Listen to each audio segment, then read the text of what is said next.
Alors Guillaume, je disais, donc vous êtes le PDG de Céréalia, donc et président de l'Alliance pour la préservation des forêts, donc qui est un collectif d'entreprises utilisatrices de matières premières à risque de déforestation. Donc j'ai aussi deux questions pour vous. Donc comment est-ce que vous aidez justement les entreprises qui sont membres de l'Alliance pour la préservation des forêts à éliminer la déforestation dans leur chaîne d'approvisionnement? Et la deuxième, quelles sont les initiatives que vous menez sur les terrains justement pour développer de nouvelles filières de production durable? Vaste sujet.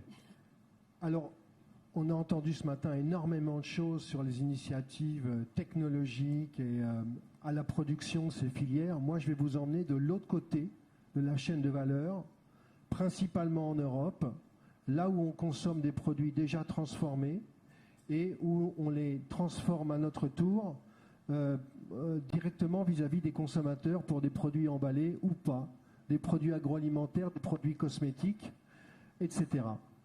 Eh bien, je suis un entrepreneur aussi. J'ai démarré une entreprise il y a 12 ans.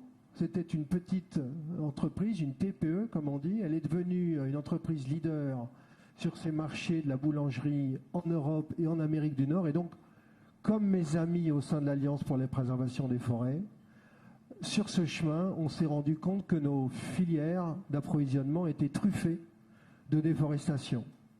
Alors, quand on est aussi mobilisé que nous le sommes tous ici par ces sujets de la capture du carbone dans la biomasse et dans l'éradication de la déforestation, nécessairement, on se met debout et on y va. Alors on a créé un collectif avec des grandes entreprises comme Nestlé, Ferrero, Pierre Fabre, des plus petites aussi, dont on ne connaît pas le nom ici, et qui pourtant se sont toutes ensemble inscrites dans cette démarche vertueuse pour essayer de faire basculer les chaînes d'approvisionnement dans un objectif de zéro déforestation que nous avons pris très tôt en 2012. Nous sommes aujourd'hui un collectif d'une vingtaine d'entreprises mobilisées sur la lutte contre la déforestation. Et pour ce faire, on a mis en place, je réponds à votre question, j'étais un peu long, un certain nombre d'outils assez tôt. Le premier est un outil dont on a déjà parlé ce matin, qui est l'outil développé par Airbus pour permettre cette vigilance satellitaire qui a été mise en œuvre avec le concours de Earthform pour certains de nos membres, à l'époque Ferrero, Nestlé.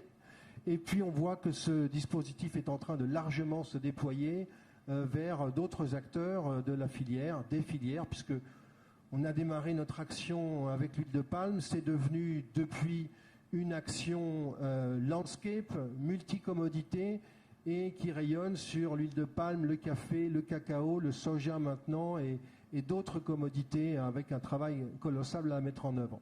Donc des outils de compréhension des chaînes d'approvisionnement. Au sein de l'Alliance, un outil d'évaluation, d'auto-évaluation pour tous les membres sur le décryptage des chaînes d'approvisionnement et puis la compréhension du progrès année après année.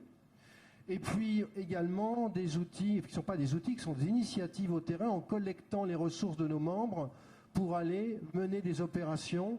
La plus emblématique dans ces années 2022-2024, c'est un partenariat avec le CIRAD à Bornéo, côté Malaisie, avec un projet qui s'appelle Trail de reconstitution de forêt dans une plantation de palmiers à huile au bénéfice des éléphants et des orang-outans sous l'impulsion du CIRAD, financé par l'État français, cofinancé par l'Alliance et avec une implémentation avec une ONG locale qui s'appelle Outan, qui est formidable, qui fait un travail épatant. Donc vous voyez, il y a une palette de services qui est assez importante, mais ce que je voudrais dire dans les solutions, pour répondre à votre deuxième question, si je ne suis pas trop long, c'est que la puissance du secteur privé, au bout de la chaîne de valeur, qui grâce à ses ressources, peut investir dans des projets transformants, des outils, mais aussi des initiatives de terrain. Alors on est confronté maintenant à des problématiques aussi, elles sont 3 ordres, j'en ai pour 30 secondes. La première, c'est une problématique ou un frein d'ordre politique, et je trouve que l'organisation de ce sommet est formidable parce qu'elle permet de rejoindre les différentes parties prenantes, secteur public, privé, société civile, ONG, communauté scientifique, C'est épatant. Deuxièmement, un problème économique. Il faut financer tout ça. C'est très difficile. Il va donc falloir, ce que je vous disais ce matin, trouver des solutions pour que les entreprises les plus vertueuses, au fond de la chaîne de valeur, puissent également bénéficier de solutions pour pouvoir continuer à investir sur le terrain, sans quoi leur compétitivité par rapport aux produits issus des chaînes de valeur conventionnelles, leur compétitivité va être mise en défaut et ne pourront pas continuer.